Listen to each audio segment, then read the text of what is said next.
This is me 11X, and today in this video I like to share you guys best GCAM for your MI device in 2022. Find out in this video. I am SHADAT'S from SHADAT'S. So guys, to the video. The best GCAM for your MI device in 2022 is GCAM 8.4. So at first open the app, you can get night sight, portrait, photo, video and modes option. And as you can see that night sight works so good, there is no problem, and the photo quality is so good, you can get lot of details and sharpness in the picture.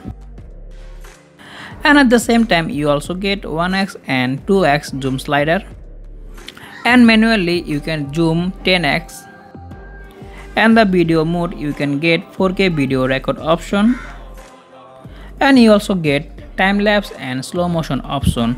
So right now slow motion not working, and the modes you can get panorama and photo square, both one work so good. So let's see some photo sample GCAM 8.4.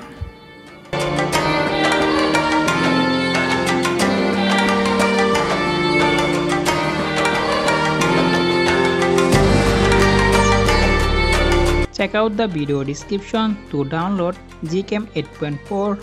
Okay, today video about that. I hope you guys like this video. If you like this video, please like and share and sub the channel. See you to another video. I'm SHADAT'S from SHADAT'S. Allah Hafiz.